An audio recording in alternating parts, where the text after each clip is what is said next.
Welcome to the Brutal, Bizarre, and Boozy podcast. I'm Declan, the son. And I'm Jane, the mom. Enjoy a drink with us while we tell you some wild stories of the brutal and bizarre variety.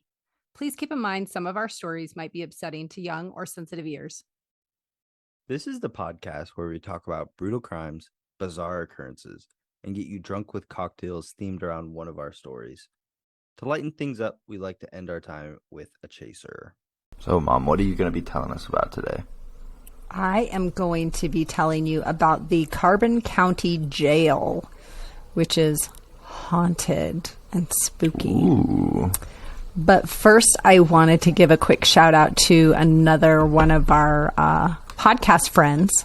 It is the Ghoulish Girls podcast, which is hosted by Anna and Sarah.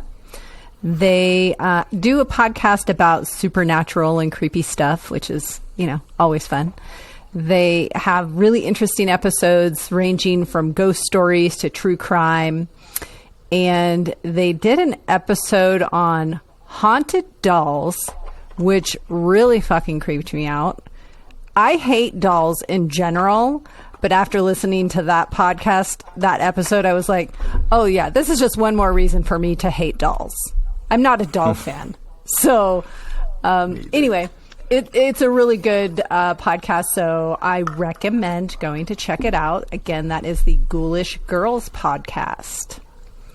Mm-hmm. And nice. What story are you going to be telling us about today, Declan? So today I'm going to be talking about Jordan and Evan Caldwell. And to go with this, I have a drink called the Gold Medal. Okay, the gold medal. Ooh, interesting. Yes. So, it's 2 ounces of vanilla vodka, 1.5 ounce of pineapple juice, 3/4 ounce fresh squeezed lemon juice, and 3/4 ounce of orange liqueur. You can also garnish with a pineapple wedge if you have one, but I do not. I did not have a pineapple wedge either. So... I did not garnish again. This. All right, let's also, give it a shot. Mine's half empty because we had technical difficulties. Mine is not, but it is extremely watered down. So, cheers. Cheers. That's really good. I like that. It's very fruity. Little bit of tang, but not sour. It's not like too sweet or anything. That's really good. We've been picking some winners. Yeah, I'm a fan of our winning drinks. I think it's time to find some bad ones now. Oh, that's well, we do plenty of that, I'm sure.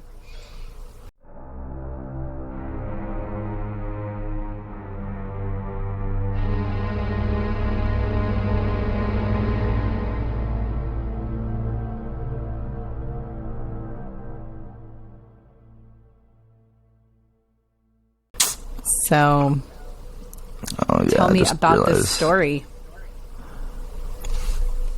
All right.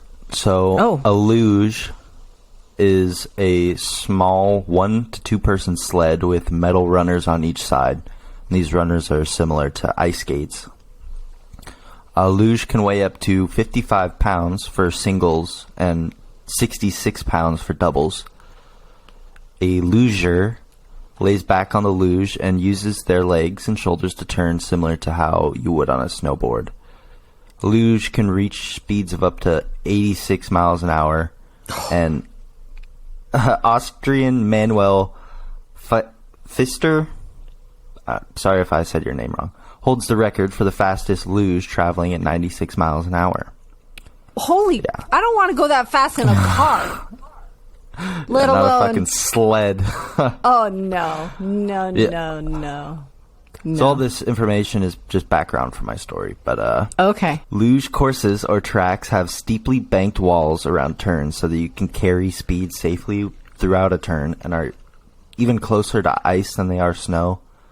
They're super dense ice, pretty much.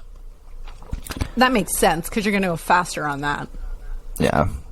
In Alberta, Canada, a luge track was built for the 1988 Winter Olympics and was called Canada Olympic Park. On January 29th, 2016, 3 boys, one of which had previously worked at Canada Olympic Park, decided they'd like to try the luge track. The boys grabbed their sleds, snuck into the park, and made their way to the track. Around the starting house of the luge track, there was a large blue fence that said, "Authorized personnel only." The boys didn't think twice before hopping the fence with their sleds. After going into the starting house, the group lined up in order and prepared for their first luge by strapping on their helmets and headlamps. One by one, the boys launched and took off. Yeah, they're pretty smart. Yeah, that's good. They launched on... one by one, the boys launched and took off down the track, but since they were using regular sleds, they weren't going as fast as they'd like, even getting stuck on certain parts of the track. Once all the boys reached the bottom, they decided that they should try and go all in one sled, thinking the extra weight would help them gain speed. They marched back up to the starting house with all 3 boys loaded in one sled, and this extra weight was exactly what they needed. The boys shot down the luge track without getting stuck and carried a decent amount of speed. This was so fun that the boys went a few more times before calling it a night. The following weekend, the 3 boys went back up to the Canada Olympic Park, but this time they brought some extra friends, so now 8 boys were making their way up to the luge track. After some deliberation, they decided to put 3 kids in the first sled, 3 kids in the second sled, and 2 in the final sled. The boys lined up, however this time they didn't bring helmets or headlamps, so they all got into position and readied themselves. The first group launched themselves and boom, they were off. Everything was going according to plan. They had enough weight so they were flying down the hill. However, they didn't bring headlamps this time, so they would have no idea about the chain that had been put on the track since the last time they went. This chain was used to keep sections of the track together and was unfortunately right at neck height for the boys. The first group came in hot, and since it was dark, they couldn't see the chain and slammed right into it, instantly decapitating 17-year-old Evan Caldwell. The other 2 boys on the sled were thrown from the track and knocked unconscious. The second sled group couldn't hear anything, so they figured the first group made it down successfully and launched. They were zooming down the hill and managed to miss a majority of the chain. However, they were all thrown from the sled and 1 kid suffered a broken ankle. But before they could call up and tell the third group about the chain, it was too late. The second group watched in horror as the third group bombed the track. Evan's twin brother Jordan was sitting in the front of the third sled and was also instantly decapitated. A boy from the first sled who was knocked unconscious came to and saw a friend from the second group standing over him, saying a prayer and singing a religious song. One of the boys called 911, and shortly after, officials arrived to help. 6 of the 8 boys survived this horrific accident to tell their story. And best wishes to the survivors and the Caldwell family. Oh my... That's awful. Pretty fucking heavy story. Yeah. It's like Final Destination type death. That's a bummer, man. Only people were killed were the twins. Yeah. It's really strange. Oh, their poor family. I can't even imagine. Yeah. Yeah, best wishes to them. It must be so devastating. No kidding, and it's not that long ago that this happened. You said it was 2016? Yeah. Wow. Ugh. Wow, yeah. That's very, very, very sad. Yeah, not a fun way to start off the podcast, but... No, yeah, it was a brutal story.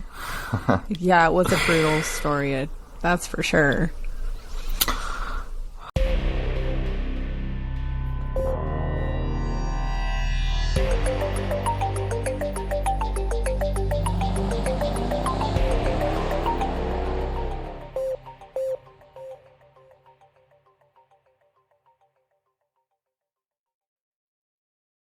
Alrighty, Mom. Cheers back up with your bizarre story. I don't know if it's going to cheer anybody up, but it's not as better than mine.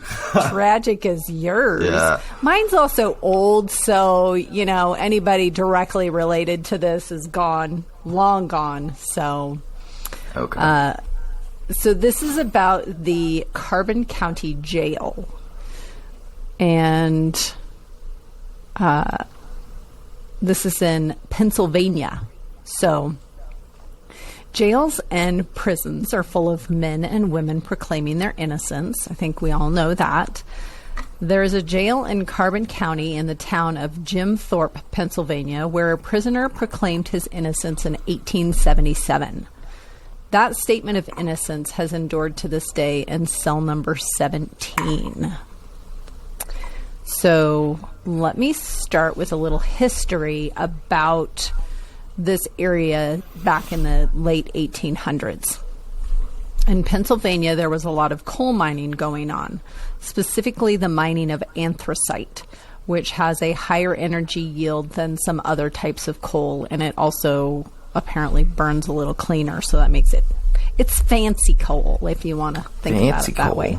It's fancy. Mining as a business was often not very nice, especially to the miners. Mining company owners were very financially motivated, and in an effort to reap the most rewards for themselves, they paid the workers basically nothing, very small wages, and allowed the working conditions to be substandard. Substandard is kind of a nice way to say it. It was real shitty, and a lot of people died. Yeah, their Christmas bonus was black lung. Yeah, or just death. I mean, a lot, like hundreds of miners died because they just didn't give a shit. They were like, whatever. Jesus. So they recruited Irish and Welsh immigrants to conduct a lot of the work, which allowed them to pay less than typical prevailing wages. Like I said, working conditions in the mines were dangerous and led to hundreds of deaths. Unhappy with the circumstances and the crappy pay from the mining companies, many workers formed a union geared toward making the situation better, while some others decided to revolt. They were like, let's take it up a step beyond being unionized. Let's fight back. Those involved in the uprising were known as the Molly Maguires. The Molly Maguires was a secret society active in Ireland, Liverpool, and parts of the eastern U.S. Their methods of activism were often strong and violent. They were called, so the secret society was called the Molly Maguires based on that there was a secret, not as secret society, that Molly Maguire was an Irish woman who stood up against landlords back in like the early 1800s, and she did it fairly violently. And so this new group said, she was a badass, let's call ourselves after her, and carry on the tradition of violently opposing the people that are trying to push us down. So that's dope. Yeah. The mining company owners were angered by the miners forming a union and revolting against the wages and working conditions. In an effort to stop the workers' revolution, the head of one of the companies hired a private investigating company known as the Pinkerton Agency. Yes. So, for all the video game players, that's the main bad guy in Red Dead Redemption 2, the Pinkertons. Is it? Well, the Pinkertons is a real thing. It's a real group. I didn't know that. That's cool. There you go. The Pinkerton detectives were tasked with infiltrating the Union and the Molly Maguires with the intent of identifying anyone who participated in the secret group and gathering evidence against them for criminal prosecution. However, the identification of the Molly Maguires was not only used for prosecution, it was also used for vengeance, and several members and their families were killed just for being associated with the group. So they said, these guys belong to it. we're not just going to try and bring them up on charges for fighting against us and plotting revenge, but let's go beat the shit out of their families and, kill them and stuff like that. So not real nice.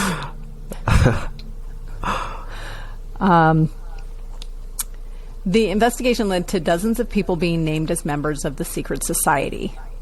After some time, enough evidence was gathered, and about 20 members of the Molly Maguires were arrested for murder and sentenced to hang for their supposed crimes. One of these men was Alexander Campbell, an Irish-born immigrant who owned a tavern in Pennsylvania. He was suspected of being a member of the Molly Maguires and was believed to be a recruiter for the group. So all of that about the Molly Maguires and all of that was just kind of history to bring you to this point where we're going to talk about the jail itself and what really happened. Legend has it. I feel like haunted jails have more evidence than other haunted places. Haunted jails and haunted asylums, those make sense to me, but like a haunted daycare, maybe not. Right. Yeah. Depends on where your daycare is. Was it always a daycare, or did it used to be a jail? Hopefully not. I mean, daycare is kind of jail for kids. Yeah, they get their yard time. They get some lunches in the cafeteria. Yes. Yes. Okay, where was I? So Alexander Campbell was suspected of being a member of the Molly Maguires, and he was believed to be a recruiter for the group. Based on testimony from one detective with the Pinkerton Agency, Campbell was in a group of about 4 men. Well, the group that was arrested in this section, it was 4 men, including Alexander Campbell. So this group of 4 men arrested, held in the Carbon County Jail, waiting for their execution. Campbell claimed innocence. He kept saying the whole time he was there, I'm innocent. I didn't do any of this shit. I didn't do anything that they're accusing me of. In the meantime, while they're in jail, they are having to listen to the construction of the gallows that is going to be used to later hang them. Jesus. Execution. Hey, not only are we going to execute you, but you have to listen to us build how we're going to execute you. That's one form of torture alone. Exactly. Just listening to construction noises. For sure. On execution day in 1877, Campbell claimed his innocence once again, and in visual demonstration of his protest, he placed his hand on the dirty floor, then firmly marked his handprint onto the wall of his cell number 17. He stated his print would remain on the wall forever as a sign of his innocence. Basically saying, anybody who sees his handprint is now going to know that I was innocent, and it's going to be a reminder. So they're going to be like, why is that handprint there? Oh, well, the guy that left it there said he was innocent, and so you should feel bad that my handprint is there. The handprint is still visible on the cell wall to this day. Damn. Numerous efforts. Well, the legend is that he put his hand in the dirt on the floor and then he stuck it to the wall, saying this handprint's going to be there forever to remind everyone that they hanged an innocent man. Maybe he just did like one of those Thanksgiving turkeys and just chiseled around. Yeah, maybe.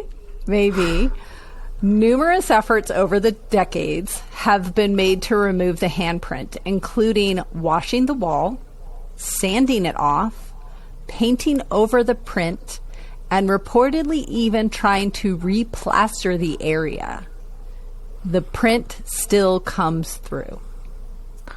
Just knock that wall down and build a new one. That's the true way to test it. Supposedly they took that chunk of the wall out, took it out, replastered the whole thing it down. I don't think they tried that, but I'm not sure. Make an open floor plan jail cell.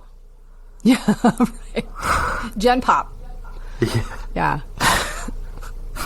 The prison has been listed on the National Register of Historic Labor Conflicts and is now a privately owned museum. There are numerous reports that the location is haunted, and it has been featured in several TV shows like Ghost Adventures, Portals to Hell. It's been featured on the Discovery Channel and the History Channel. People have seen and photographed other things going on there. So it's not just the handprint, but there are other things like floating orbs, feeling cold spots, the sensation that you're being watched and that you're never physically alone, even though there's literally no one around you. You feel like somebody's watching your ass. That's freaky. Yeah. I don't like that feeling. I don't like that either. Some visitors have felt like they were shoved by unseen entities as if they have overstayed their welcome. Guests have heard loud banging sounds coming from the basement where solitary confinement cells used to be. It is believed that the prison is haunted by members of the Molly Maguires and other prisoners who died on site. Former inmates are not the only ones believed to haunt the location. The warden once lived on site, and visitors have heard pots and pans clanging from the kitchen area where the warden used to live. The museum does offer ghost tours, so if you want to see the handprint and experience the ghost yourselves, you can go check it out. I'm all right. No? You're not going? I'm good. Nah. We shouldn't plan a trip to Pennsylvania? I think we should. What is there to do in Pennsylvania? Sure, there's stuff. We've never There's been over stuff there. everywhere, but That's true. we could go somewhere that has more stuff. There might be a lot of stuff around there. I have no idea. Any of our listeners from Pennsylvania, if you want to tell us super cool stuff to go check out there, then give us a holler. We'll know. So that is my story about the Carbon County Jail that I think we should go see. I don't think we should go see. No. I don't like haunted things. I think it'd be cool. Whatever. Have you ever been to a haunted place before? It's not fun. I don't know. What haunted place have you been to? There was this, I guess it was folklore for our town. There's this house that burned down behind the Home Depot on that big hill. It was like the only house that burned down for people said people were doing satanic rituals in there and burned it down on accident. So it was right by my buddy's house, and we were like, fuck it, let's just go check it out. And we went there. It was super weird. They had like a bunch of posters of like a Star Wars fighter pilot, and it said, "Have you seen this man?" And they were just put all over the burnt down house. And yeah, and then the weirdest part is one of the buddies that came with us was recording a video on Snapchat and posted it on his story, and we were all watching it when we got back, and there was this giant red orb in one of the windows. So he went like this on the house. He like panned it a couple times, and on the first pan you see this giant red orb. He like takes a step, and then you see this, he like pans back and it's gone, and then he pans back and it's there again, and then the video ends. Did you see the orb when you were standing there? No, just on the recording. No. But so we were doing this at night, and we didn't know if it was, I think statute of limitations are up on this. We didn't know if it was private property. So probably was. There was like this weird, it wasn't like a trailer, it was kind of like a decrepit shed type thing on there. And we were, the way it's set up is this house was in the middle of this like big long hill. It's not super steep, but it's a long hill. So we're sitting at the very top, crouched in the grass, looking at this, trying to make sure no one else is there so we don't get like robbed or something. But we see someone walking like on the property, and they go in the shed. But it's like we're so far away that we're kind of just like, was that somebody? But there was something moving, and it goes in the shed. And then we get down there, and that's the first thing we check out, because it's 8 fucking teenage boys And we're just like looking around, and we're like, if someone's here, we could probably all take them. So we go and look in the shed, and no one's in the shed. And then we take that video, and that happens. So it was a weird experience, and it freaked me out. Yeah.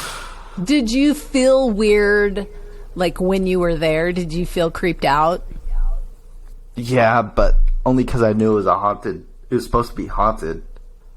If I was just there, like, walking through the woods, and I was like, oh, this cool house, I'd probably get an uneasy feeling, but I don't think I'd feel haunted or anything. But I don't know.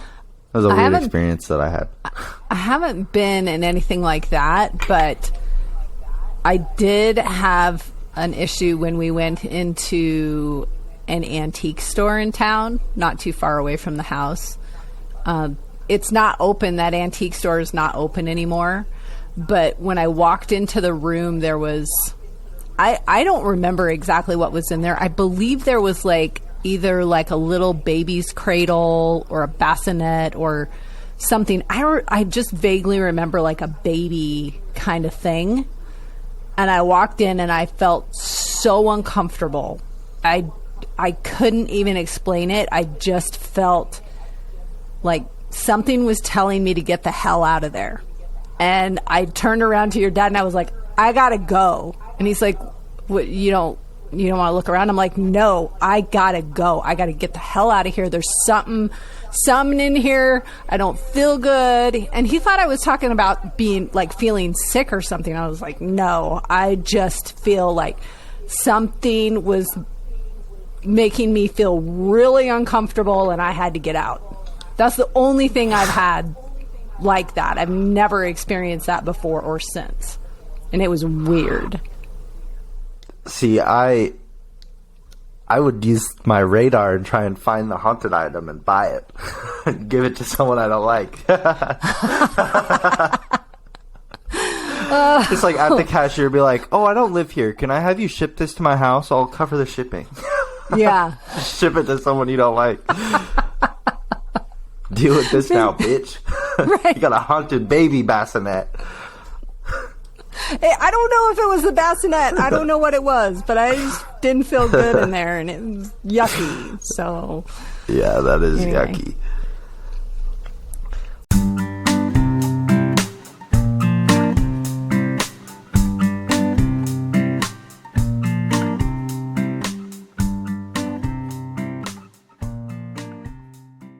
Well, do you have a chaser for us? I do have a chaser. I'm really excited about this chaser too. So I have mentioned the Crime Scenes and Cupcakes podcast before on our show. And it's a really good podcast. But the lady that runs it, that has that podcast, she also has another business it's the Cocktail Cupcakes. It's also on Instagram as well. If you're looking for it on Instagram, Cocktail and Cupcakes is spelled with a K instead of C's. And she does customized Boozy cupcakes for special events.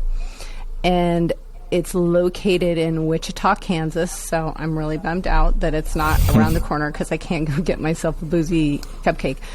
But she contacted me the other day letting me know that we are on her menu, and she named a cupcake after us. What is it? Well, it's named the Brutal, Bizarre, and Boozy Cupcake. It is an apple cider cupcake with fireball frosting, a shot of fireball with it, and it's topped with a fireball-soaked cherry. That sounds dope.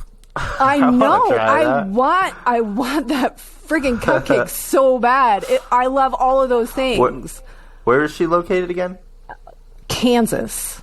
Yeah, fuck. We're not going to Pennsylvania. We're going to Kansas then. We're going to Kansas fuck to get Pennsylvania. Cupcakes. Yeah, that's true. I would 100% go get a cupcake over seeing a haunted jail.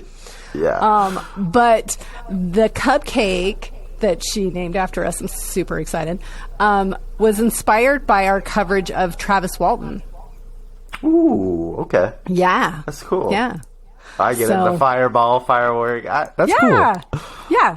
So anyway, I just thought I'd tell you all about it. Yeah, that's super cool.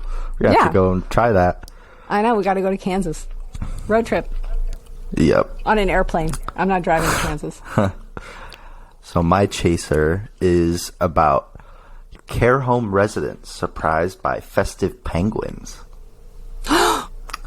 No way. So, residents of a senior home got a flippin' good surprise last week after two charming feathered guests arrived to deliver some Christmas cheer. Seniors at the Coline View facility in Halstead, Essex, woke up to find two penguins outside, accompanied by introductions using their adorable names Pringle and Widget, waddled through the halls exploring the UK care home. I just thought that was super cool. Awesome. Yeah. Oh, I love that. Yeah, that'd make me smile if I just saw a penguin outside. Absolutely. That is awesome. Very cool. Alrighty. Well, I think that just about wraps us up. I enjoyed hearing our haunted prison story. You don't have to say you enjoyed hearing mine because neither one of us did. But no, it was yucky. No. Oh, I have one more thing to say. Okay. We have a Patreon account now for anyone who is interested in helping support our trips to the liquor store, because liquor is not cheap, and you would help us in getting new stuff. It is the Brutal, Bizarre, and Boozy podcast on patreon.com. And what I have learned is that if you search for us on a browser like Google Chrome or Safari or whatever, you can find us. But if you use the Patreon app, you cannot find us. Why, I don't know. And Patreon will not help us figure that out. They said it's not their problem, basically. So, if you are interested in joining our Patreon, feel free to go check it out. We've got 3 tiers, varying prices. All of them have cool swag that come along with it. So please go check it out.